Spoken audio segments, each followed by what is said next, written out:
ഇന്നെൻ്റെ കസിൻ്റെ മാരേജാണ്. അപ്പോൾ അതിന് മുന്നേ തന്നെ കുറച്ച് ഷോപ്പിങ്ങും കാര്യങ്ങളൊക്കെ ഉണ്ടായിരുന്നു. എൻ്റെ മമ്മൂൻ്റെ ബർത്ത്ഡേ വന്നിട്ടുണ്ടായിരുന്നു. അപ്പോൾ അവന് വേണ്ടിയിട്ട് ഒരു ഷൂവും ഷർട്ടും ഒക്കെ മേടിക്കണമെന്നുള്ള പ്ലാനിലായിരുന്നു. അപ്പോൾ നമ്മൾ പോണ വഴിക്ക് ആദ്യം തന്നെ ഷൂ മേടിക്കാൻ വേണ്ടിയിട്ട് കയറി. അപ്പോൾ അവനെയും കൂടി കൊണ്ടാണ് പോയത്. അവന് ഇഷ്ടമുള്ള എടുക്കട്ടെ എന്ന് വെച്ചിട്ട് അവനെയും കൂടി കൊണ്ടാണ് പോയത്. കുറേ നാളായിട്ട് അവൻ എൻ്റെ അടുത്ത് ആഗ്രഹം പറഞ്ഞതാണ് അവന് നല്ലൊരു ഷൂ വേണമെന്നുള്ളത്. അപ്പോൾ ബർത്ത്ഡേ ആവട്ടെ എന്ന് വെച്ച് വെയിറ്റ് ചെയ്യുമായിരുന്നു. അപ്പോൾ ബർത്ത്ഡേ ആയപ്പോൾ അവനെ കൊണ്ട് തന്നെ വാങ്ങിപ്പിക്കുകയാണ് അവന് ഇഷ്ടപ്പെട്ടത്. അപ്പോൾ അവന് ഇഷ്ടപ്പെട്ട ഒരു ഷർട്ട് കൂടി മേടിക്കാൻ വേണ്ടിയിട്ട് വിചാരിച്ചു. ഇവൻ്റെ ആകെ ഒരു പ്രശ്നം എന്താണെന്ന് വെച്ചാൽ ഇവൻ ഒന്നെങ്കിൽ ബ്ലാക്ക് അല്ലെങ്കിൽ വൈറ്റ്, അത് രണ്ടും മാത്രമേ ഇഷ്ടാവുള്ളൂ. അപ്പോൾ നമ്മൾ തന്നെ കുറച്ച് ഷർട്ട് എടുത്തിട്ട് അത് സെലക്ട് ചെയ്ത് കൊടുക്കുമായിരുന്നു അവന് ഇത് ട്രൈ ചെയ്യാൻ വേണ്ടിയിട്ട്. അപ്പോൾ അവനൊന്നും ഇഷ്ടപ്പെടുന്നുണ്ടായിരുന്നില്ല. പിന്നെ നമ്മൾ നിർബന്ധിച്ചിട്ട് അവനത് ട്രൈ ചെയ്യാൻ വേണ്ടിയിട്ട് പോയി. ഇതായിരുന്നു എൻ്റെ ഔട്ട്ഫിറ്റ്. ഞാൻ മീഷോയിൽ നിന്ന് മേടിച്ചിട്ടുള്ളതായിരുന്നു. കുറേ നാൾ മുന്നേ മേടിച്ചതാണ്. ഇതാണ് ഞാൻ ഔട്ട്ഫിറ്റായിട്ട് ഇട്ടത്.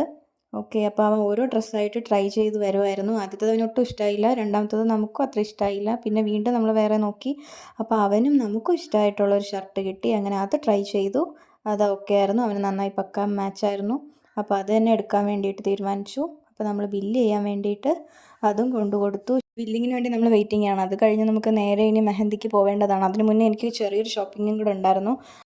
അപ്പോൾ ഇതും വാങ്ങി ഉമ്മച്ചിയും ഷാനുവും റേച്ചലും കൂടി നേരെ മെഹന്തിക്ക് പോയി. ഞാനും മമ്മ കൂടി നേരെ ചെമ്മണ്ണൂർ ജ്വല്ലറിയിലേക്കാണ് വന്നത്, നമ്മുടെ ആറ്റിങ്ങലുള്ള.